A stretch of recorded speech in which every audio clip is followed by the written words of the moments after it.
Welcome to this week's edition of World Crisis Radio, and this is Webster Tarpley reporting to you from Washington, D.C., and it's our Thanksgiving program.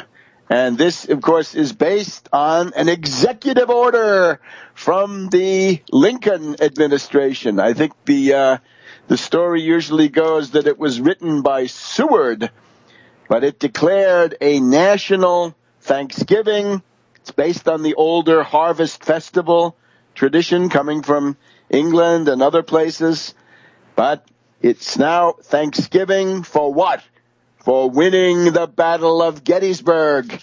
And let's always keep that in mind. That's what you're celebrating, that the Union prevailed on the terrible field of Gettysburg. And let me just get ahead of all the other arguments for this week. If you know the Civil War, there is one, the American Civil War, or indeed anyone, but the American one in particular, rather bigger than most. If you know Civil War, there's one overwhelming conclusion, and it's not a matter of detail. I happen to be one of the leading Civil War scholars. My lecture on the Russian fleets is, of course, the most popular video on C-SPAN in their archive in this entire season of the 150th anniversary. I seem to be still leading. And here's my finding. Never again, never again, never again. Anybody who talks about Civil War is a madman. Put him in the clink. Put him in the booby hatch. The loony bin. No. And this now means Senator Tom Coburn, United States Senator from Oklahoma, outgoing, now being replaced by this Lankford character, maybe even worse. Tom Coburn yesterday said, on the eve of Obama's statement on immigration, that the United States was now threatened by anarchy and violence. I'm sorry, when a senator says this is a threat. Coburn is threatening the United States government with anarchy and violence. This is sedition. Now, I'm sure Senator Coburn would argue that he's protected. He can say whatever he wants under the famous speech and debate clause of the Constitution, and that, of course, is a powerful thing. But are there limits? For example, if you advocate the violent overthrow of the government, you can be prosecuted under the Smith Act, provided that this is a direct incitement. It's got to be like crying fire in a crowded theater. Does Coburn's anarchy and violence speech add up to that? I don't know. How about the Rap Brown law? If you cross state lines with the goal of creating a riot, could you be hit with the Rap Brown law? Could Coburn? I don't know. General Sherman, about 150 years ago, was marching to the sea, putting down that last unfortunate rebellion. General Sherman, I think, would have known how to deal with Coburn. But today, it's harder. However, with Coburn has now joined the Civil War caucus. So far, who do we find there? Glenn Beck, articulating the eternal Mormon position of civil war against the United States. And, of course, Michael Savage, a different breed of reactionary or worse. And the worse. When do you cross from being a reactionary to fascism? What's the dividing line? Well, a reactionary works for reactionary policies. We've been talking about them for years here. But does it more or less maintaining the formal legalisms of a legal system? The fascist does it by violence, by armed gangs, by extra legal force, right? Beating up smashing trade union headquarters, destroying media outlets, their offices and facilities and transmitters and presses and whatever that the fascist doesn't like. So essentially, when you go from being a reactionary to being a fascist, when you start mixing in violence, armed gangs, some of the Republicans getting uncomfortably close to that. And just to add the other important element, I think, of this current situation, if we can find the reference here. Today, we have in the Washington Post a report of yet another Obama security incident, and that's the following. Washington Post of today being Friday, November 21st, 2014, Carol Leonig, headline, Woman near White House with a handgun is arrested. A Michigan woman was arrested by Secret Service officers after she was seen walking along the White House's north fence with a handgun at about 8 p.m. She was there on the perimeter. She was arrested for having an unregistered 9mm handgun in her holster. She was wearing a holster walking around the White House. And as soon as I heard 9mm, I thought, my God, it's Senator-elect Joni Ernst of Iowa. But it turned out not to be Senator-elect Ernst. It turned out to be April Lenhart, 23, accompanied by another person. Oh, my God, she had a handler. She had a minder. That guy was questioned and then released. And he was not, his name was not released by the Secret Service. So during the immigration speech, she was walking around the White House at the time of Obama's address to the nation inside the East Room. She was arrested just minutes after he concluded. What kind of a situation is this?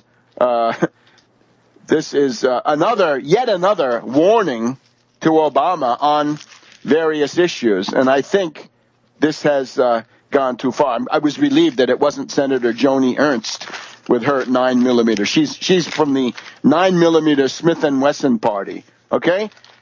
The Smith Act, the wraparound law, there are other laws. A real government would use them. Now, as people know, Obama made his speech about immigration. We'll talk about that in a minute. I'd like to talk about international affairs first. Is this question, which we have been attempting to deal with now, is there a policy review in the Obama administration about Syria? And you'll remember that we identified that last week. The notion of a policy review was being used as a cloak by warmonger forces inside the administration to try to bootleg in the actual bombing. And we know that's the modus operandi of Skull and Bones Kerry going back several months now, actually a year back to June of right after the fall of Qusair, Syria, back in June of 2013. He came into a meeting of the deputies, the principals, whatever they call themselves, in the National Security Council, and he said we should start bombing Syria right away. And at that point, Dempsey was there to say no, but unfortunately things have gone downhill. I would identify a warmonger cabal which looks like this. It's John McCain, of course, with Lindsey Graham, but also Hillary Clinton, Robert Gates, he's got his shooting his mouth off again, Leon Panetta, General David Petraeus, General John Allen, who's back in the administration, all the neocon think tanks, the AEI, the Institute for the Study of War, the Kagan Family Party, Robert Kagan, Kim Kagan, Frederick Kagan, with Kerry and Samantha on the inside working with them. That's the warmonger cabal, and they don't give up. And they're supported by powerful outside forces. Let's just give a couple of examples on that. Last week, right? Just no sooner had our broadcast of last week gone up that we found in the Washington Post a big article on the front page about how the warmonger forces were attempting to use the time that Obama was out of town. Back in a minute on World Crisis Radio. Welcome back to World Crisis Radio, our Thanksgiving edition. Happy Thanksgiving to all. And it's a wonderful holiday, and we're all for it, and we're celebrating that the Battle of Gettysburg turned out the way it did. Don't ever forget that part, because without that, the abundance would not have been there.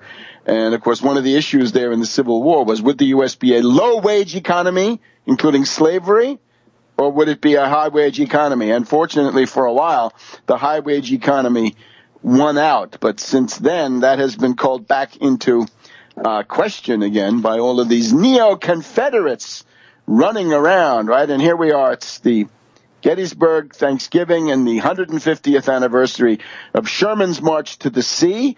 And very soon we'll be getting into the final battles, the apocalyptic final phase of the war in the West, meaning the Mississippi Valley, the defeat of the Confederates at Franklin by Schofield, and then the annihilation of Hood's Confederate Army at the Battle of Nashville in December.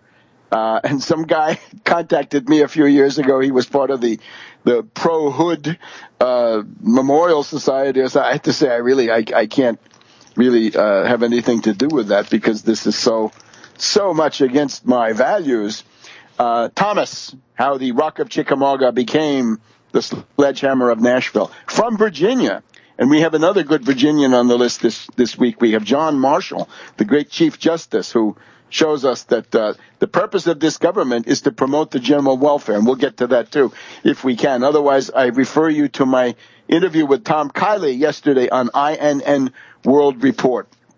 But as I was saying, on Saturday of last week, a week ago when you're hearing this for the first time, U.S. weighs CIA aid to Syrian fighters. Accelerating training and weapons assistance would fill the gap as the similar Pentagon program takes shape. So in other words, the idea of training the so-called Free Syrian Army, non-existent, subliminal man there, non-existent, but in the meantime, the CIA should try. So right now, with Obama out of town, we see the schemers, and I smell Allen and Petraeus.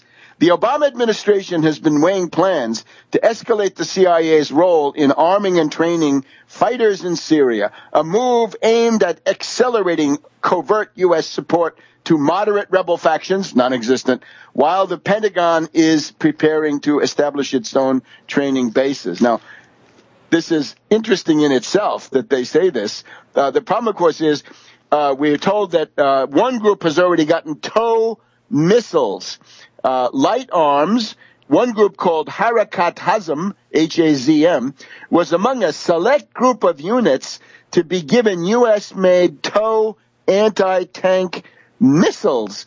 But then we find that some of them have been overrun and they've taken the weapons. The latest setback came this month when CIA-backed factions were routed by Jabhat al-Nusra, Al-Qaeda, the Al-Qaeda affiliate in Syria. Fighters with militia, including Harakat Hazm, one of the biggest recipients of U.S. arms, fled positions in towns across northern Syria while leaving many of their U.S.-supplied weapons to be scooped up by Jabhat al-Nusra. And that's Harakat Hazm that got these TOW missiles that are now in the hands of al-Nusra. Isn't that enough? But then, at the end of the article, what do we find? Who's quoted? Marine Corps General John R. Allen, the administrator's coordinator for the Syria and Iraq coalition. Here we call him the ISIS czar. In an interview with Al Jazeera last month, he said there's going to be fighting in Syria that we cannot necessarily predict. That's putting it mildly, General. The hope is, he says, U.S.-trained forces will be able to hold their own against Assad, against Nusra, and other groups. We're dealing with the ISIS component first because we must. They're a threat to our allies. They're a threat to us. Well, fire this guy. Fire him. He's a security risk.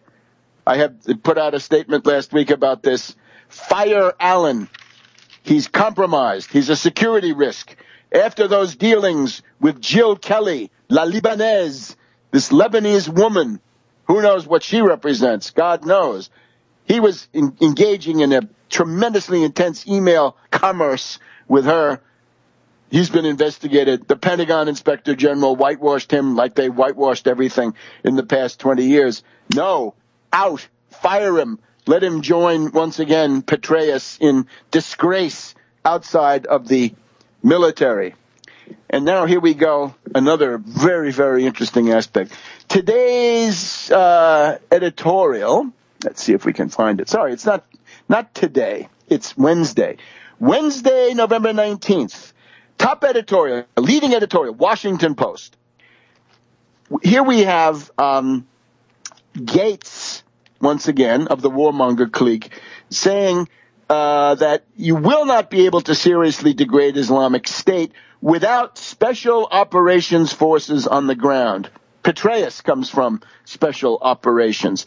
Obama gave them the mission to destroy ISIS, but when you then deny the military the authorities they require to achieve the objective, you leave them with a great sense of frustration. Well, I'm sorry, Gates. We have traditional civilian control over the military. General Grant got his orders from President Lincoln, and that's a good system.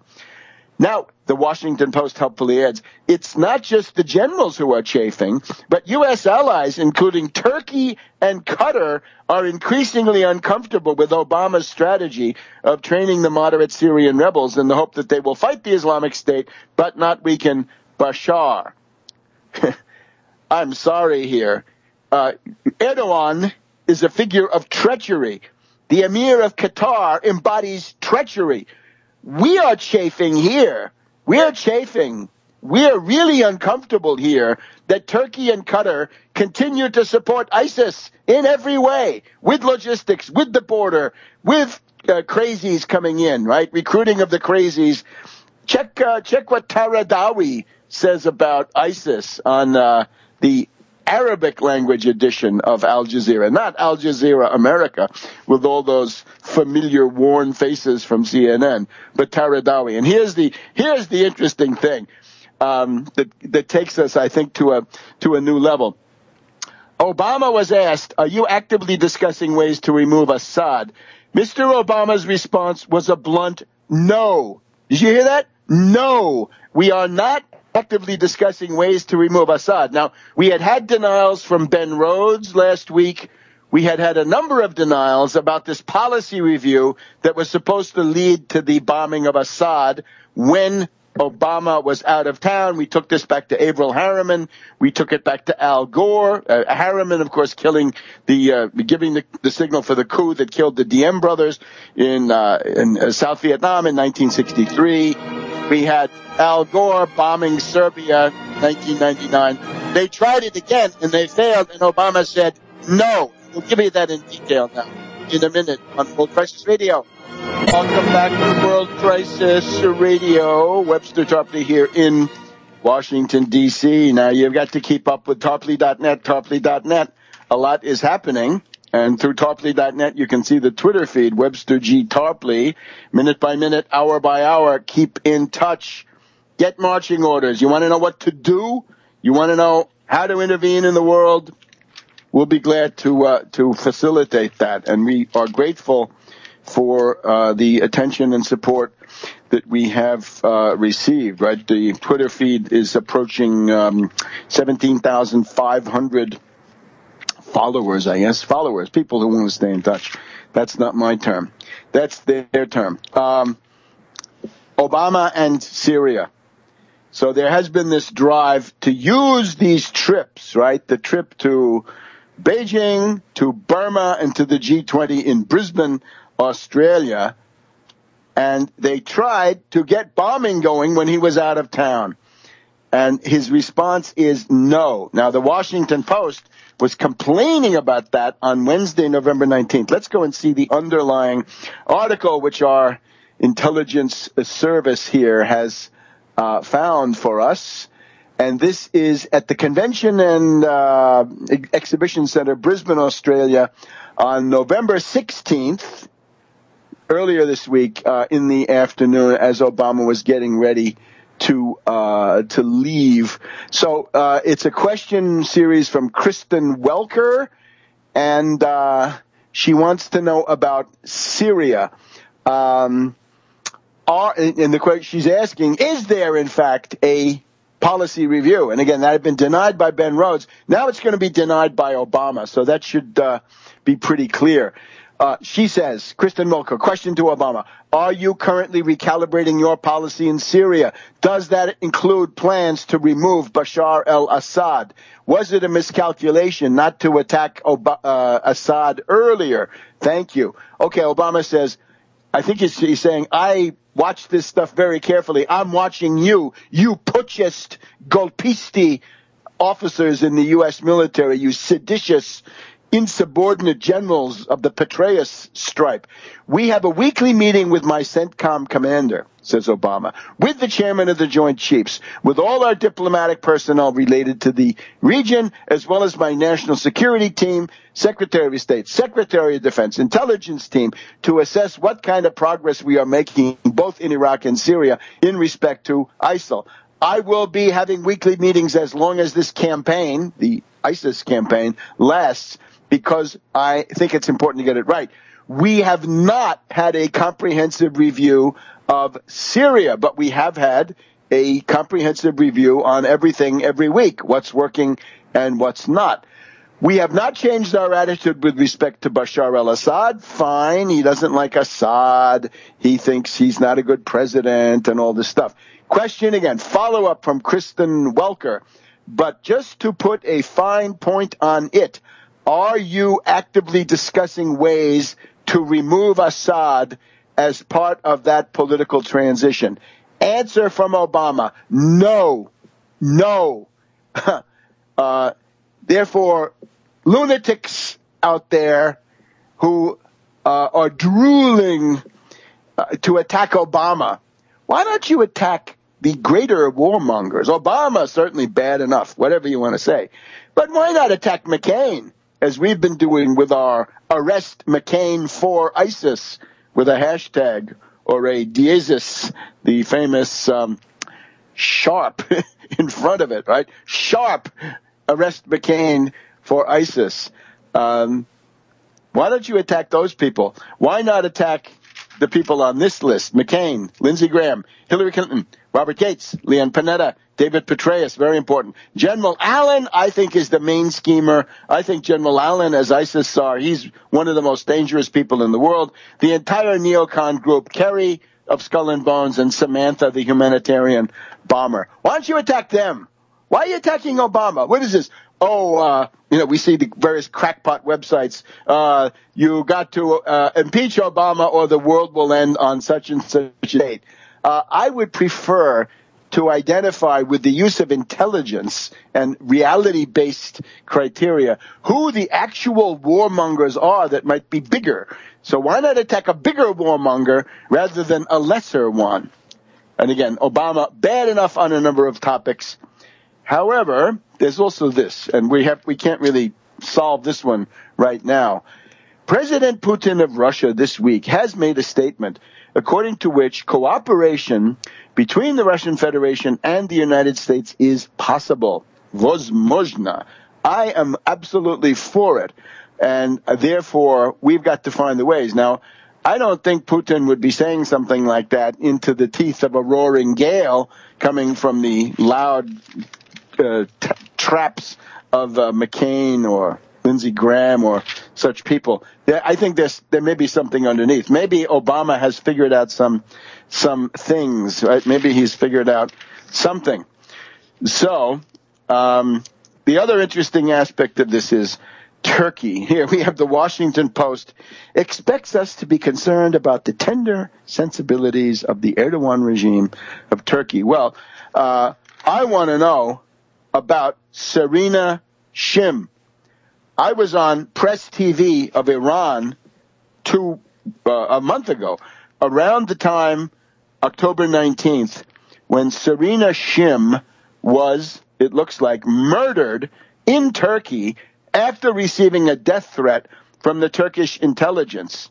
And again, I always speak with great sadness as a friend of Turkey, having been there in the 1980s and met virtually the entire political class. Naturally, my Turkey is the Turkey of Mustafa Kemal Ataturk and his entire program, which I regard as exemplary. But the killing of Serena Shim points to something very different and very ugly. Serena Shim killed when her car was hit by a piece of earth-moving equipment. If we go back to, let's say, the death of the Austrian politician Georg Haider, many years ago now, almost a decade, we will see that Haider was also apparently killed by a piece of earth-moving equipment. That is, at any rate, the estimate of my friend Gerhard Wisniewski. So we'd have to look into this, but this looks extremely suspicious. The OSCE is there. We're interested in the OSCE these days because we want them to act on, to condemn the United States in the case of Reverend Pinkney and some other human rights cases. But the OSCE is there, and they should really be probing the Erdogan people, Davutoglu, and unfortunately the U.S. NATO networks and the Turkish intelligence. So we are always on the verge of someone of this group. I think, again, Allen right now is the biggest candidate that I can see, using their position to act behind the scenes. And the fact that that woman was arrested at the White House with that weapon during Obama's immigration speech, to me, points to the fact that he is still being threatened, and that this is a absolutely intolerable situation. Why don't you get indignant about that, all you people out there, especially the ones who used to claim some intellectual credentials, right, which obviously don't exist. Now, let's talk about immigration. I refer you on the immigration question to the summary I provided with the help of kind help of Tom Kiley, INN World Report, done yesterday. That is to say, the Thursday, the 20th. Also, Coburn. We've dealt with Coburn. What is the underlying reality? Well, the United States workforce. Remember that all of the other principal economic problems have severe dislocations, severe demographic problems. Russia, the life expectancy is falling. China, terrible result of one-child family. EU getting old and getting old. U.S. escapes. Why? Because of Latinos and their immigrants. So be glad of a Trump card. Back in a minute. Crisis Radio. Keep up with everything at Tarpley.net, and Webster G. Tarpley Twitter feed. Buy some of those books for Christmas giving. It's time. The holiday season approaches. So the future of the U.S. workforce, we need these people. That's very clear. And the fact that they're willing to come here is a great advantage. I would invite you to carry out a thought experiment. Suppose everybody in Latin America wanted to go to China or the Russian Federation. Suppose they wanted to go to the European Union. You could say, hey, let's go to Spain where we speak the language and we'll make a new life there. Under those conditions, the United States situation would become, in some ways, almost hopeless, because those reactionary white voters that have not provided enough children for the country, right? They have not given the fatherland enough kids. They would dominate more and more. But above all, the working class, the workforce, would become decimated. And if the Latinos wanted to go someplace else, that would really mean that the United States would be in a tremendous disadvantageous position as far as even national survival were concerned. So be glad that Latinos, Asians, and others want to come here. It's some kind of residual merit that the United States seems to have. Again, a lot of it is based on past performance rather than current upward mobility. But nevertheless, there it is. Embrace it. Hold on to that with both hands and your teeth. Make such people feel welcome. There's an exemplary program here in the city of Baltimore where they said, we're going to be depopulated. We better make people feel welcome. Stop with this vindictive stuff. And the most absurd, that would be that you can't have food stamps, you can't have Medicaid, you can't have Obamacare. Absolutely absurd, vindictive, Calvinistic in the extreme. And we are told now from various accounts that there have been, a lot of celebrations in the Latino, but also a sense of bitterness among the Latinos because it doesn't go far enough. And I understand the Obama reason for this is that you have to do what is legal in the form of an executive order, right? You cannot indeed change laws, but you can change the administration or the enforcement of those laws to reflect different priorities, and I think that part is fine. But there are all kinds of workers, men who have come to this country from Central, South America, Mexico, who were sending money back to their families. They kept their families there. They worked here. They're not covered. There are lots of other people, right? There are all sorts of other categories, right? Probably about 60% of the undocumented immigrant community is not covered. And even those that are can't get these elementary basic assistance of food stamps and Medicaid and so forth. I would ask you seriously, no matter how blinded you are by hatred, racism, and prejudice, in the age of Ebola, let's say, do you really want to take a large number, 6 or 7 million, or 12 or 14 or 20 million, and say you're not allowed to have Medicaid, you're not allowed to have any even basic medical care?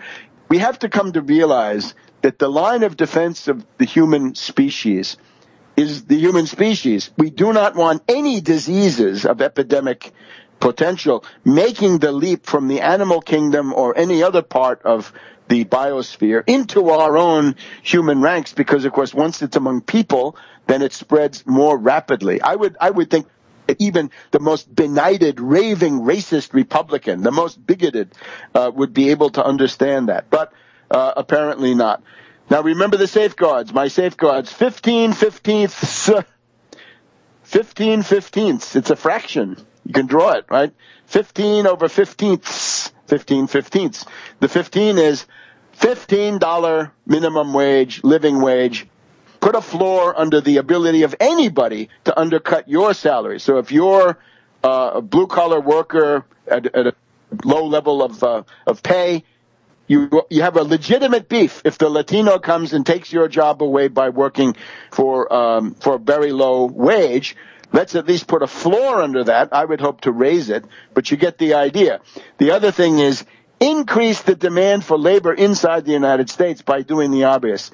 A 15% protective tariff. I call it a protective tariff. In the old days, that would have been a revenue tariff, but in today's world, it certainly would function as a protective tariff. So $15 minimum wage, 15% protective tariff, and the THS is Taft-Hartley shutdown. Shut down the Taft-Hartley law that cripples the union movement by allowing southern states and other oligarchical states, Michigan now, to join the union-busting ranks. No, no, no. We want to go back to the Wagner Act of the New Deal, not the Taft-Hartley Act of the post-war, passed over Truman's veto. At least he fought on that one. Shut it down. So 15 fifteenths, $15 minimum wage, 15% protective tariff, and Taft-Hartley shutdown. You do those three things, you're already on the right track. Now, of course, my program remains seize the Fed, open up that $5 trillion infrastructure window, 30 million new productive jobs. One programmatic novelty this week is, after having looked at the details on the prison industrial complex and mass incarceration, I would certainly call now for not 5 million, but 10 million emergency summer jobs for youth who are having a hard time breaking into the labor market to begin with. That would be number one. Now, the other side of this is political. Even on NPR today, France 24, I'm sorry, he said, this is the first presidential thing that Obama has ever done. After 6 years of cowardice and cringing and conflict avoidance, Obama seems to have stopped momentarily repeating this garbage that he's been telling us for so many years, that he was going to be bipartisan and post-partisan and that he could reach across the aisle. This is absolutely insane. And it was simply cowardice, right, in the face of these people, right, who are now claiming that they wanted to be friends with Obama. It's ridiculous. So maybe Obama, maybe miracles have not ceased, and Obama is actually able to understand that fighting is better. Scratch a bully and you find a coward. scratch a bully, you will find a coward. Hannity, Limbaugh. If Obama gets the virtues of fighting, the sky's the limit. Here's what I saw in this entire thing. The Republicans are not energized. They claim they're going to go bonkers. They claim they're going to go crazy. What I see is the Republican consultants are tamping down the lunatics. It was very hard to get any Republican of any note to come out last night. Who did Hannity get? He got Bachmann. She's on her way out. King. This is his issue. Ted Cruz yesterday was quoting Cicero's oration against Catiline.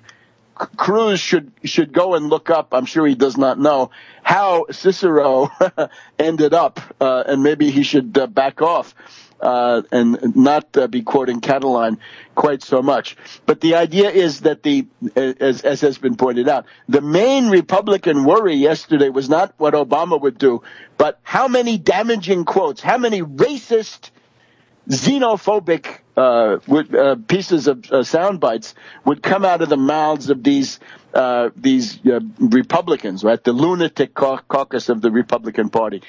As of today, Friday, the 21st, the Republicans have all left town. They're all gone. They ran for cover like rabbits. They couldn't run away fast enough. They did not want to be quoted. They did not want to be on TV, right? Mad Cow was saying she tried to get Republicans to come on. None of them would. Costa, it's an interesting story. I'll tell it after the interviews. Robert Costa used to work for the National Review. Now he works for the Washington Post. He uses his old contacts. Do we know what the Republicans are thinking? They are running scared, except for the absolute lunatics. Back in a minute. Welcome once again to this week's edition of World Crisis Radio, our Friday, the 21st of November, Thanksgiving edition, coming at you from Washington, D.C., and I would like to now go to our interview section if we're ready, and that would include starting with our good friend, Reverend Edward Pinkney of Benton Harbor, Michigan. Is the Reverend on the line? Yes, I am. Wonderful. Okay. Reverend, we've been noticing gathering momentum, a lot of alternative media, social media, other places now being alerted to your case. Why don't you give us an update on how it's going? Absolutely. It is going wonderful. We're going all across not just the nation, the world. On last Sunday night, I was on a conference, and we had people from Russia and every place else. Everybody is interested in what's going on here, not only in Benton Harbor, but in the state of Michigan. And it's tremendous. I'm excited, Webster, and I want to thank you, because actually you are one of the ones who's spearheading this whole thing. And we're definitely having a great time right now. Regardless what it looked like, we believe that we're going to go there on the 15th of December and knock their socks off. Because I'm going to have some breaking news that Friday when I talk to you on the phone that's going to rock your world and my world. I'm going Let's to see again now. This, and you're going to be the first to hear it, Webster. It's going to be on your show. That when I expose this on your show the Friday before the 15th, you will be the very first to hear this. And you can let the word out that you will be the very first. That's a promise, not a say-so. All right, Reverend, we're talking about, I guess it's December 12th. Friday, December 12th is our last program before the 15th. Yes. So we'll certainly have you on then. And now everybody has to tune in, right? Spread the word. Tune in. That's here right. Friday, December 12th. You have to tune in because it's going to be breaking news all over the world. Okay. Yeah, as a matter of fact, nobody can believe this. The word is spreading so fast now that I'm very, very excited, and I can see the light now. I have to be honest with you. They thought that they had me just where they wanted me. But unfortunately, I got them where I want them to be. Because even without that lawyer that I've been praying for, I see the light at the end of the tunnel. We are still in need of funds, which is crucial. If you know, the most important thing that we got to do when you go talk to these lawyers, especially at this stage, they do not want to talk unless you have a checkbook and a fat one. Right. But we doing the Webster. I tell you, we're doing the things that need to be done, and I'm excited. I'm really. There's a possibility I could be going to jail for the rest of my life. For the rest of my life for something I didn't do that nobody did, but yet and still, I'm happy today. I'm happy to be on your show. I'm happy to be able to fight for the people. Your cause is that of all of us. If a political protester can be put in jail for life, then all of us are immediately in danger. Our friend Randy Credico is facing a possible 5 to 25-year sentence sometime in the next week or two weeks, right? Because he filmed a cop in the New York City subway with a little video camera. What is this? This is practically the Gestapo. This is a reign of terror. We can't have it. And right now, the world attention is on your case. So we have to fight through all the way. That's for sure. You know what? And here's the thing about Randy. I wish that I could just be there with him. I mean, just to give him that support he needs and show them the way that we fight and let them know that we can win these battles. We have to be out there, right there, and go face to face, eyeball to eyeball, cheek to cheek with these people. Let them know that it's not the end, and we can win. I'm telling you, Webster, Randy is going to win his case, and I'm going to win my case.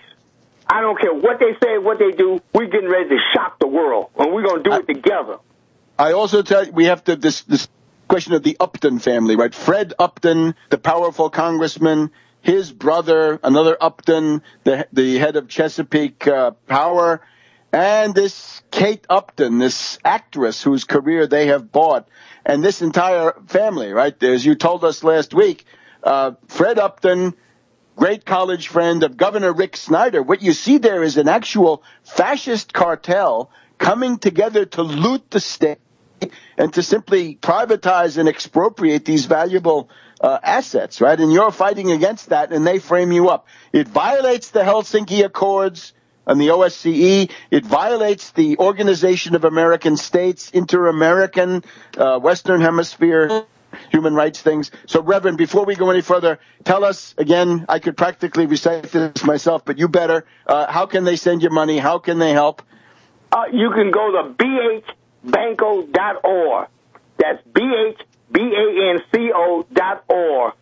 Or you can mail a check to Banco, BANCO, 1940 Union, Benton Harbor, Michigan, 49022. We really, truly need funds. And I can't express that more. We need them right now more than ever before. Because I'm telling you, the 12th, December the 12th is going to be a big day, but we still got to have the funds to win this battle. Those of you, I wish there was 10 people out there who could send me $1,000, then I wouldn't have to worry. But that's asking a lot. But if you can send whatever you can, just to show them what we can do if we put our heads together and fight this battle, because we're going to win. I'm going to win for Randy. I'm going to win for you, and I'm going to win for everybody who's listening to this program. I'm going to fight this battle until the end. And that's a promise and not a say-so. Great, Reverend. Any interesting developments on the ground? Any comments from that guy? What's his name? Sepik, the prosecutor or the judge or anything like this? Well, nothing yet, but the key thing, I also want people to make sure they mail their letters to this judge. Oh, right. And make sure they say, we don't want leniency, because we're saying leniency, what you're saying, I'm guilty, give him a plate. We want them to say, how is it possible for a man to be convicted without any evidence? and also by the all-white jury that was motivated by something other than the truth. And here, I want them to send the letter to Sterling Chirac. That's Chrock. That's 811 Port, P-O-R-T, St. Joseph, Michigan, 49085. That's Sterling Chirac, 811 Port Street, St. Joseph, Michigan, 49085. That's crucial. And we're not talking about leniency. That we're not begging. We're going in there fighting. And we want to know, how is it possible to convict a man with absolutely no evidence? None. Here in America. Only in America. Reverend, also for people who would like to have a detailed introduction, a walkthrough, how you do these letters, and also some other questions that organizers and indeed the people they've contacted have asked. If we go to the United Front Radio with Daniela Walls and Kyle McCarthy, her co-host, I believe they did an interview with you. It's going to be on the radio here Friday the 21st. But you can also find that and get more detail. Correct? Absolutely. Okay. And don't forget, go to bhbanco.org and please send me a donation. It got to be done. We'll be in touch, Reverend. See you soon. More power to you, and we'll be back in a minute. Welcome back to World Crisis Radio. Now, we heard from Reverend Pinkney, and as I pointed out in that interview, there's now a very disturbing pattern emerging of civil rights, human rights violations, constitutional right violations between Pinkney in Benton Harbor, Michigan, and our next guest, that is to say Randy Credico, candidate for mayor of New York, governor of New York, senator, I think previously. He's run for virtually every principal office in the state. He is now facing a court date where the threat is 5 to 25 years, based once again on this ridiculous repeat offender business, which simply means if you have some minor civil disobedience conviction or even a frame-up, that they can then railroad you to jail for these draconian sentences. So this has got to be fought. So we're moving. Once we have two cases, it's a pattern. One you can quibble with, but not two. And here's the second. So, Randy, welcome. Hey, how you doing? I'm not facing 5 to 25. I think the Reverend is. I'm facing up to 5. Up to 5. 5 years. Yes. Well, that's still way too much. Well, of course. I was just videotaping the police up when I was running for governor. I was up doing a interview. I was on my way up to Westchester with the respected Westchester Journal reporter. And, I get off the subway up there, very far end, and I noticed something going on. 3 guys dressed without badges hassling some, 80-year-old black man, forlorn-looking black man who had gone from one train car to another train car, as it turns out, because it was too hot, So that was his offense. So, 3 guys. On my videotape, I started taking pictures of it. Wasn't for sure they were police. And these guys started videotaping me. And we had some words. They were videotaping me, which they're not supposed to do because I wasn't the subject of an investigation. I was just, freely videotaping, which I do all the time. I take pictures all the time of the police in New York City. I wish I could get judges who are abusers as well, as in this case of the Reverend. But the next thing you know, I'm arrested. Spent 24 hours in a Bronx, a real sordid, rancid, medieval kind of, worse than the Bastille. At least the Bastille, you're in there for letters of cachet, so, it's a myth that conditions were that bad, So this was really nasty. It was feces on the ground, the roaches. And, I'm in a room with 30 people. It was really, and there were 6 cells across from each other, 3 on either side. And you got correctional officers who are telling me, please, when you get out of here, talk about what we're going through. I mean, they're being paid to be in jail as well. So I'm facing now. What they did was, since it was raining that day, I had an umbrella. they charged me with 3 counts of menacing the police, threatening their lives with an umbrella. You know, as trigger-happy as the NYPD's reputation is, that's something I would never do. I mean, not even the Penguin would do something like that, who toted an umbrella, would, flail at a policeman with a NYPD cop with an umbrella. So they got me on that, obstruction of government administration, and, of course, our old-time cherry on the top favorite, which is resisting arrest, as if I was running or something. You know what I mean? So I got 5 counts, and these are felonies, you know, a couple of misdemeanors and felonies. So I was in court the other day. Our first appearance, my attorney, who very, very famous, this guy, Marty Stoller, he's defended a lot of Occupy Wall Street, all of them, the majority of Occupy. He got me off a couple of times on those arrests where I was just picked off the street for no cause. And he put in a brief, and he put in some motions. And so what the prosecution did was they got rid of that complaint by the first officer who put this 10-page complaint together and substituted it with a new one by another officer. And that superseded the first one, and that's the more current charge. And I really think they're trying to save face on this one. They don't know what to do. It's a political hot potato to be going after a guy running for governor, put him through these conditions, and to overcharge the person. Now, I have videotaped and taken pictures, but, you know, and I haven't had that phone in, I would say, since that date. I still don't have it. Well, the judge took a look at it and found no video on it. So it's been ordered back to me, but the police still haven't returned it. That's where we are right now. They're playing hanky-panky with my phone. Obviously, something's been deleted there because I was doing it for about 5 minutes. Anyway, the cop came right up to my face and destroyed my hands, my right thumb, semi-paralyzed for a while with horrible cramps. In fact, when we got to the station where they dropped us off at the very end up in the Bronx, the supervisor up there says to the arresting officer, "Why are his cuffs on so tight? Loosen them up right now." You know? Okay. Randy, let me ask you now, to get it straight, what's coming up is the trial on these charges? Well, it's coming up to 23rd. You know, we'll see if we're trying to get it dismissed, and they have. But again, the date, Randy, the date is the 23rd of what? 3rd of January. January 23rd. Yeah. Okay.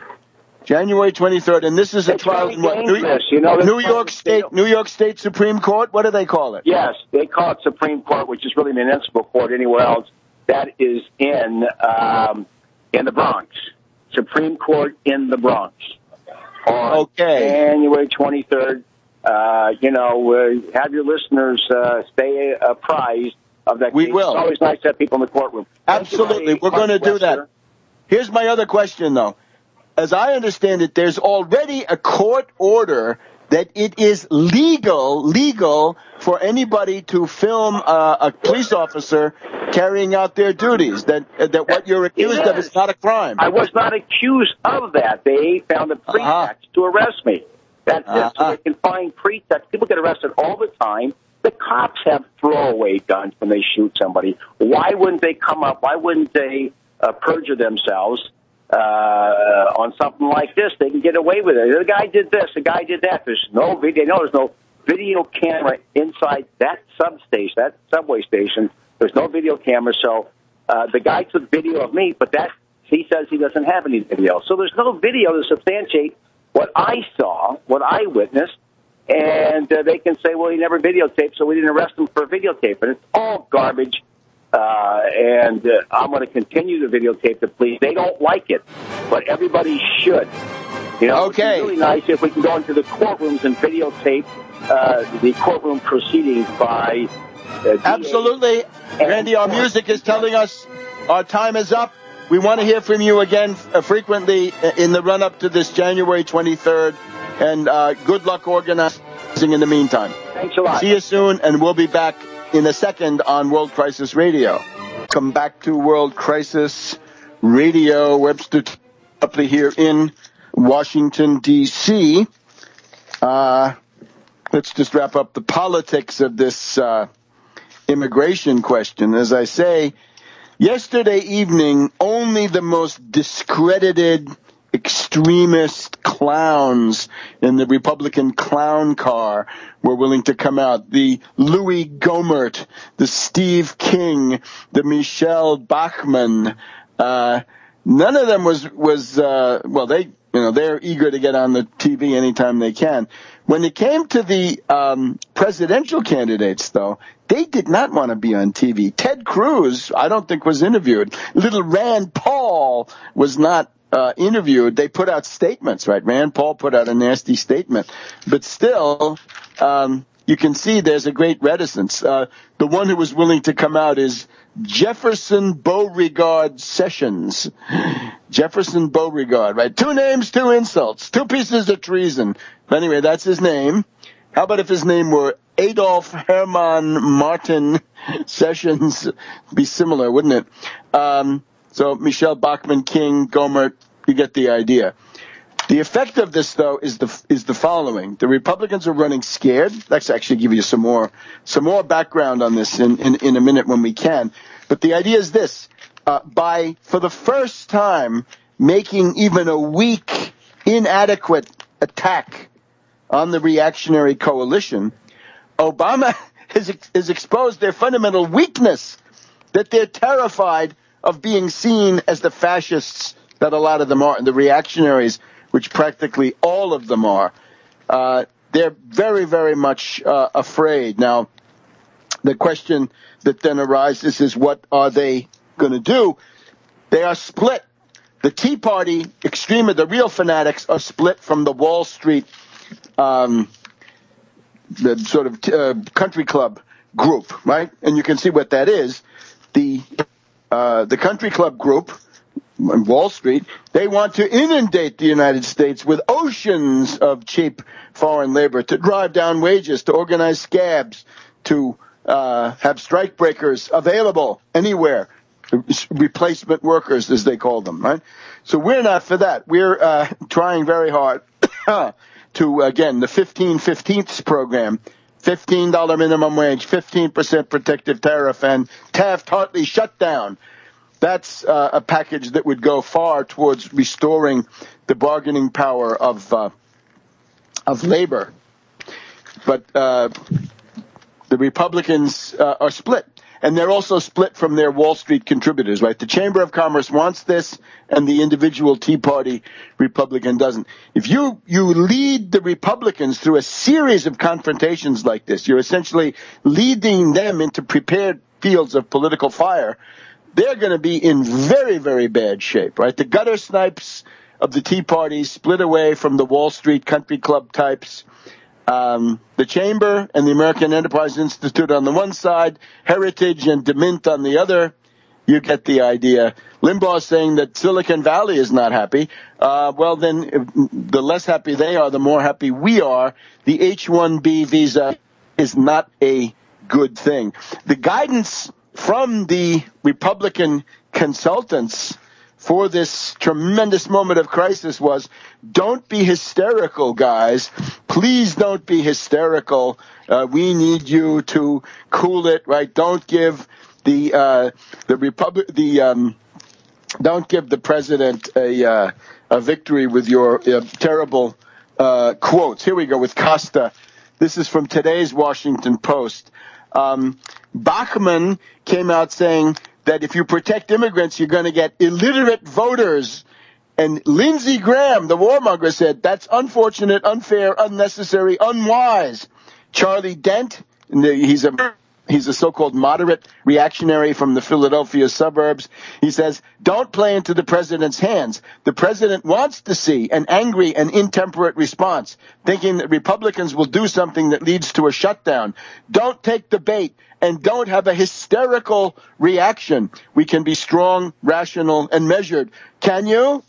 House Appropriations Committee Chairman Harold Rogers of Kentucky says he has found the solution is a series of government shutdowns. Cruz says that he wants to stop voting in favor of any of Obama's nominees. Sessions gets into the act.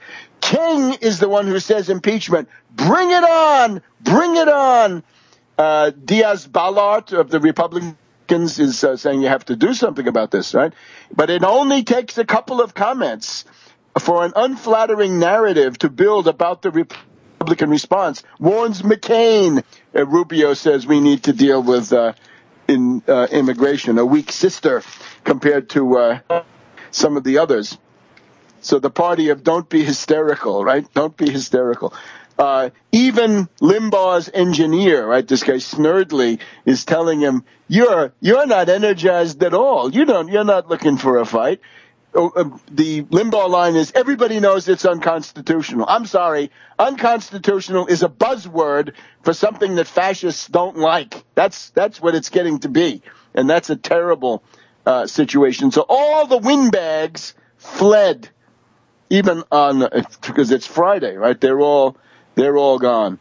So there it is. Although I'm told today Bachmann and King are going to the border to put on a traveling medicine show.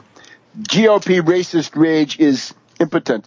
We've got now the other area, of course, the courts. Turley, the great impeacher of Clinton, remember him, eager tool of reactionaries, right? He's also big on polygamy. He's pro-polygamy.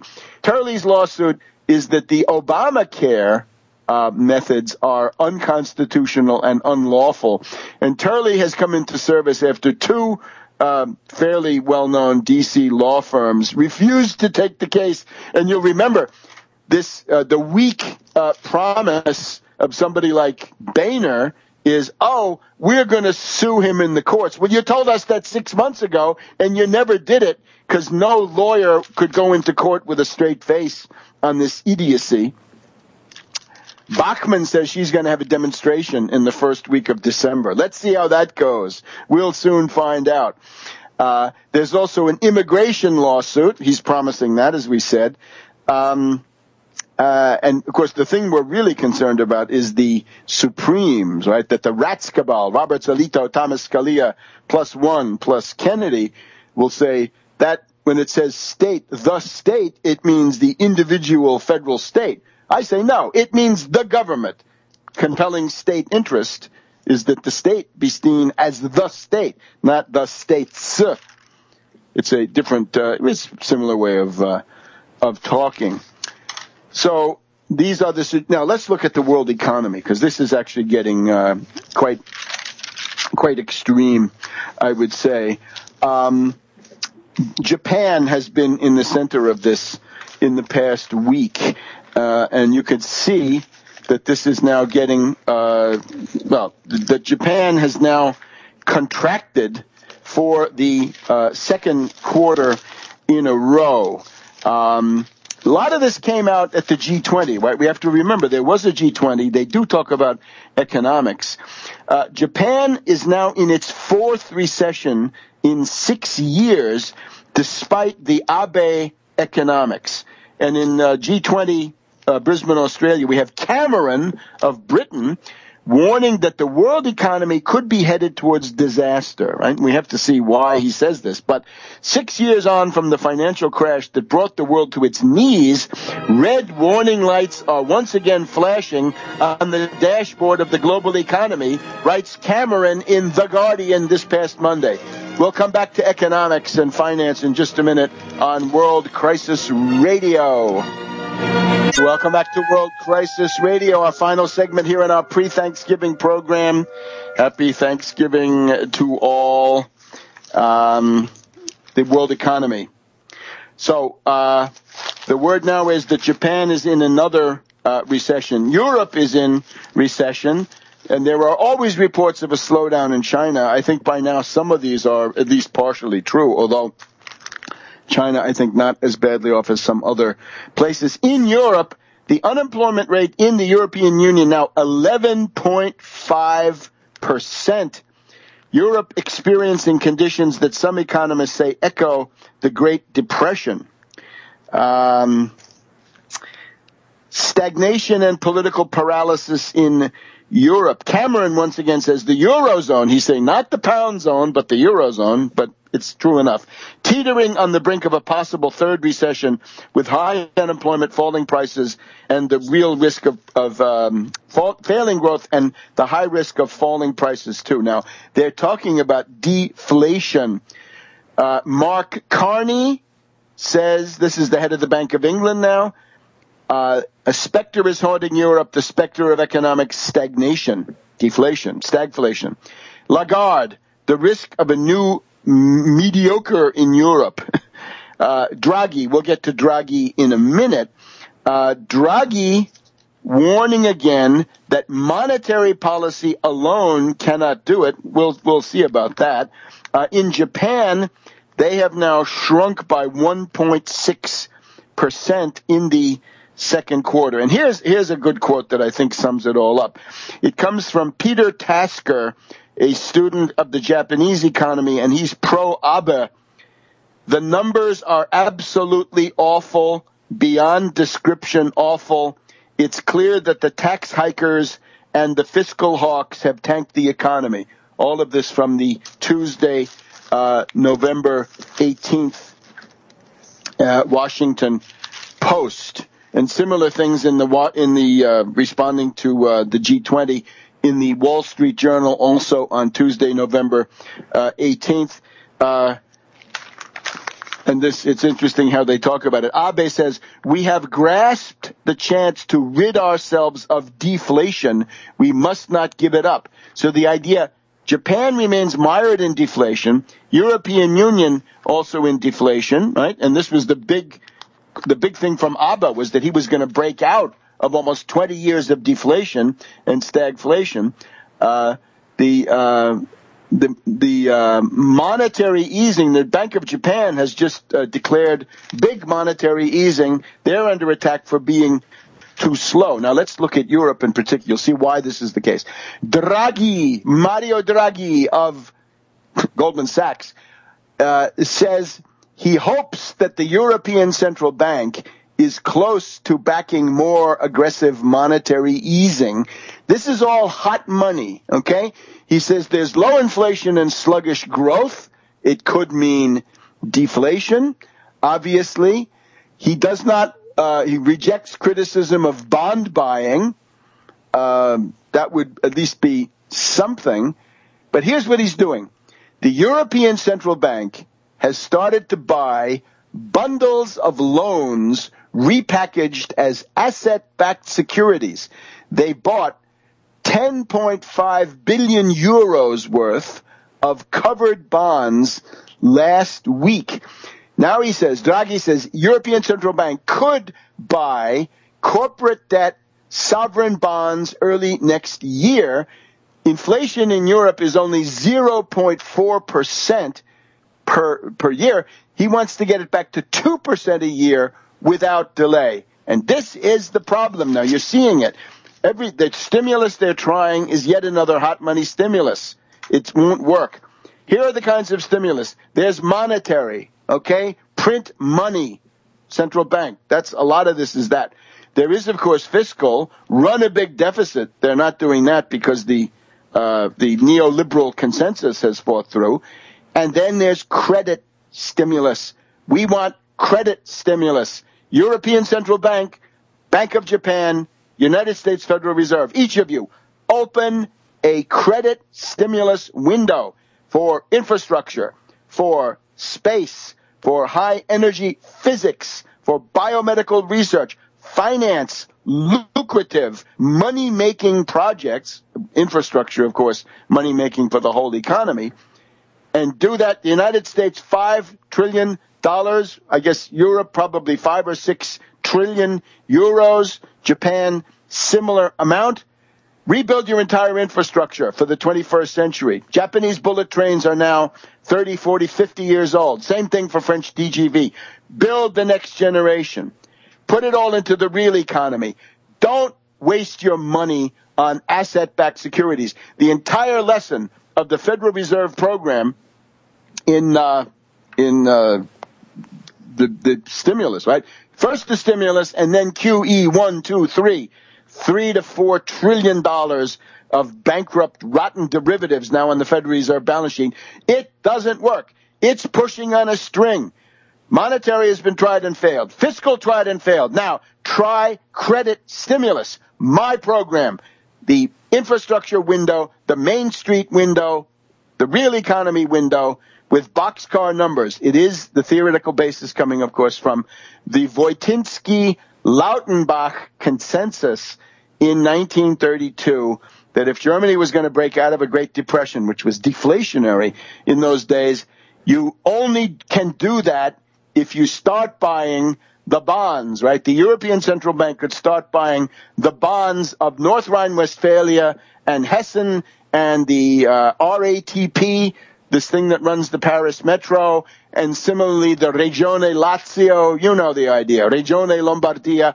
Those guys issue 0% 100-year bonds, and pow, the shovel-ready projects are trotted out, and an economic recovery occurs. So we're going to be following that, right? Draghi is repeating terrible mistakes. Now, what else do we have? We have to remember that the treachery of Ron Paul, little Rand Paul this time, betrayed once again on the National Security Agency oversight that was built into the reauthorization of parts of the Patriot Act. Little Rand voted to prevent debate. So betrayed you once again, didn't he? Drones yes, drones no. NSA, he's against it, but he doesn't do anything. Even Cruz is willing to have a debate on that. There is the Gruber issue. I suspect next week we're going to have an early taping because of the Thanksgiving holiday. We're going to discuss the Gruber issue. Is the American public stupid? I would say there is false consciousness. There is alienation, reification, fetishism, and so forth. We'd like to go through that. And then let's conclude some interesting notes, right? The first declared Democratic candidate.